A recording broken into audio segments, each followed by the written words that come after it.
तो मैं सर से प्रोग्राम के पहले बात कर रहा था तो एक बात निकली कि भाई जैसा इन्होंने कहा किसी को आपने अगर हैंड होल्डिंग किया, विदेश में उसको अफर्मेटिव एक्शन कहते हैं कि हाँ भाई इसके साथ समाज में गलत हुआ था, अब हम इसको ऊपर लाएंगे, मेन स्ट्रीम में शामिल करेंगे सबके बीच में, उसके लिए हमने आरक्षण किया। अब बहस क्या है कि भाई आरक्षण का लाभ कितनी बार लेना चाहिए। एक मान लीजिए दलित परिवार है, उसमें एक बच्चे को नौकरी का लाभ मिल गया, अब उसकी जो नेक्स्ट जनरेशन आएगी उसको भी लाभ मिले क्या, वो भी उसका फायदा उठाए क्या, जरूरत है इसकी क्या, और क्या ये साइकिल अनवरत चलती ही रहेगी। तो मैं सर से बात कर रहा था, बात ये निकली कि बहुत से लोग हैं जो एक बार लेते हैं रिजर्वेशन का लाभ, अगली बार नहीं लेते। सर नहीं, निश्चित तौर पर दलितों में बहुत सारे बल्कि लाखों की संख्या में ऐसे लोग होंगे जिन्होंने एक बार आरक्षण का फायदा उठाया, दोबारा उन्होंने नहीं लिया। लेकिन उनके सामने भी एक संकट आता है कि उनकी संतानों के साथ जिनके लिए उन्होंने आरक्षण नहीं लिया, क्या ये समाज उनको प्रोटेक्ट कर पाता है, उनके साथ जातिगत भेदभाव को रोक पाता है? क्या उनके साथ जो दुर्व्यवहार है, उनके साथ जो उनको जो टॉन्टिंग है, उनकी जो बुलिंग है, क्या वो रोक पाते हैं? लेकिन वो रिजर्वेशन लेने से भी तो बंद नहीं होगी ना सर, अगर हो रही है तो। यही मैं कह रहा हूं, रिजर्वेशन लेने से बंद नहीं होगी, लेकिन क्या है कि रिजर्वेशन कम से कम उनको एक इस बात के प्रतिनिधित्व की और उनकी सुरक्षा की गारंटी। अब मैं वहां पर खुल के बात हो रही तो खुल के ही बात होगी, लेकिन मैं अब जैसे ये बड़ा कॉमन है, आप अगर आप मैं शांतनु जा रहा हूं, जैसे आप अपर कास्ट के बीच में बात होती है कि भाई ये बच्चा जो है ये तो कोटे से आया है, हम बोलते हैं ना, आमतौर पर होती है ना बात, कोटे से आया, मतलब इसने रिजर्वेशन का लाभ लिया है, ठीक।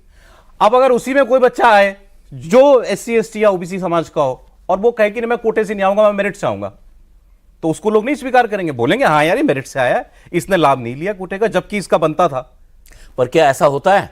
मैं तो आपसे पूछ रहा हूं। नहीं होता है सर, क्योंकि वो बिना कोटे से भी आएगा तो लोग उसको कोटे वाला ही कहेंगे।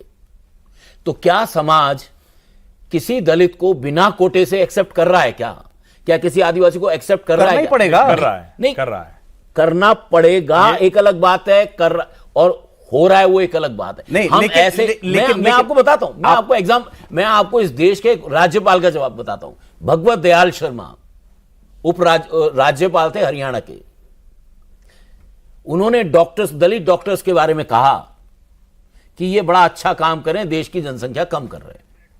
एक गवर्नर ये कह रहा है, तो ये क्या इंडिकेट करता है कि मैं किसी एक इंडिविजुअल के बारे में तो बात नहीं करूंगा, थोड़ा सा थ्योरी ना बनाए, नहीं, मतलब वो किसी ने कहा गलत कहा, लेकिन सर बस एक लाइन जोड़ दूं, एक राज्यपाल ने कभी कुछ कहा होगा, इस देश में प्रधानमंत्री की कुर्सी पर बैठा हुआ व्यक्ति, इस देश में रायसीना पहाड़ी पर लगातार बैठे हुए कोविंद जी और मुर्मू जी, इस देश के अलग अलग हिस्सों में जो काम करने वाले लोग हैं, चाहे वो जिस क्षेत्र में हो, राजनीतिक क्षेत्र में, क्या उनमें से किसी को ये कहने का साहस है? और दूसरा, जब पड़ेगा हम कहते हैं तो वो लॉ बाउंड है, जैसे हर्षवर्धन त्रिपाठी के ऊपर जो कानून लागू है वही अशोक भारती के ऊपर लागू होगा, और इसमें कोई भ्रम नहीं। हाँ, अगर मैंने टॉन्ट किया तो हो सकता है बिना टॉन्ट किए भी आप कहें, उसी के लिए SC ST atrocities prevention act, वो हथियार आपके पास है, वो तो अलग बना हुआ है ना सर। मैं मतलब एक बात कर रहा हूं कि अगर कोई आज भी उस तरह से सोचता है, ऐसा नहीं, बहुत सी खबरें आती हैं, लोग सोचते हैं वो गलत काम कर रहे हैं, लेकिन इसका मतलब ये नहीं हुआ कि हम आज भी उसी तरह से पेंट कर दें। सर मैं शांतनु जी के पास जाऊं, उससे पहले मेरे दो सवाल हैं।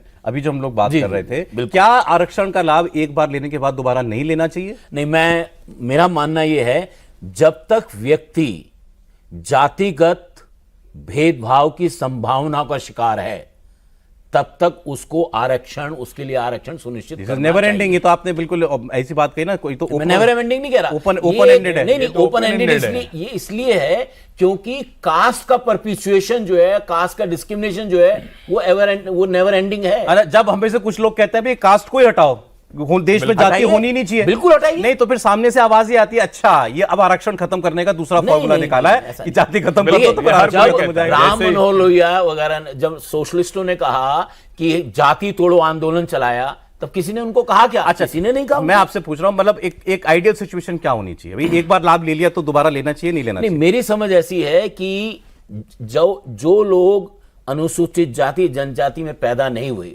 उनको उनका जो उत्पीड़न है, उनके साथ जो भेदभाव है, उनका जो वंचना है, उनके साथ जिस तरह का व्यवहार होता है, उसका कतई अंदाजा नहीं होता। आई एग्री, बिल्कुल नहीं। और चूंकि अंदाजा नहीं है, इसलिए वो इस बात को इंटेंसिटी के साथ फील नहीं कर सकते कि रिजर्वेशन क्यों चाहिए। मैं सहमत हूं इससे। इसका एक लेकिन मैंने हम जो हम इसका एक- मैंने वो सहा नहीं है, तो मैं ये नहीं कह बिल्कुल, सकता कि मुझे मालूम है बिल्कुल क्या। नहीं नहीं मैं हम शांतनु लोगों जी को मैं को चर्चा एक में- लाइन सिर्फ जोड़ दूं, वो है ना कि जाके पैर न फटी बेवाई वो देखा क्या जाने जाने, पीर पर आई, ठीक बात है। लेकिन भैया जब बेवाई ठीक हो गई तो इसलिए कि दूसरे वाले की पहले बेवाई फटे हम देखेंगे पीड़ा होगी तब ठीक होगा, ये भी तो रिवर्स वाला ठीक नहीं। तो आप कह रहे हैं कि मेरा ये मानना एक है- बार लाभ लिया दोबारा नहीं लेना। नहीं, मेरा ये मानना है कि उधर से आना चाहिए, अच्छा हो कि ना हो। क्यों? इसलिए नहीं कि आपको फॉरवर्ड कास्ट या किसी और को करना है, अपने ही समाज के ज्यादा लोगों को आप प्रतिनिधित्व दे सके, इसके लिए आपको दूसरी बार आरक्षण नहीं लेना चाहिए।